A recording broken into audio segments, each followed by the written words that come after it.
No matter where I am, I always have Detroit dust and dirt on the bottom of my feet, no matter where I stand. Nobody else walks like Kenny Dixon. He's got his own fly way of waltzing through life that's different than everybody else. That's his magic. Kenny don't feel sorry for y'all. The other DJs, they might try something, and when they see the crowd not have any knowledge of something off of 4/4, they backspin out of it. Kenny ain't gonna do that. He likes to educate people about black culture. He's a teacher more so than a DJ.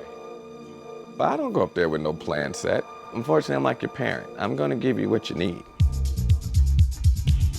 So let's talk about your first party that you remember DJing at. My grandfather owned a nightclub. I had the job of DJing and cleaning up at 9 years old. This is my grandfather. This is the guy who showed me how to get down, and my appreciation for the whole jazz world and scene, even my acknowledgement came from this guy. Hope y'all having a good time. I got into a little trouble and I had to work.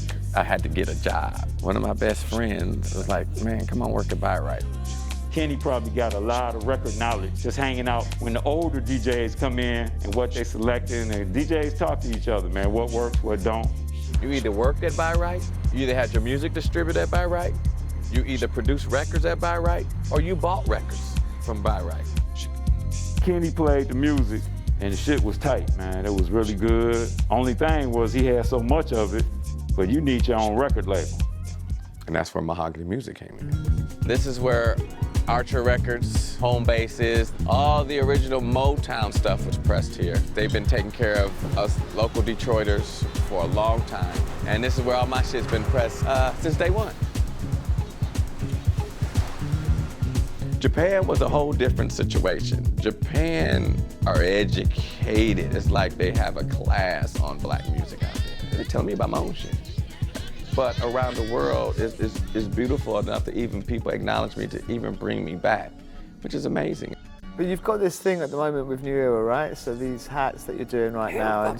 So they look good. They're very you. That's your look.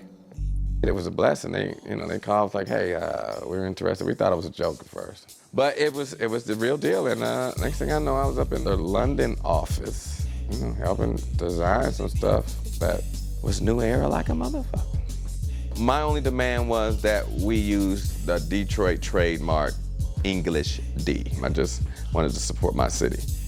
Detroit's always been a place that people from there honored and took it to heart. Wherever they lived at in the world, they had that Detroit dust always on the bottom of their shoe.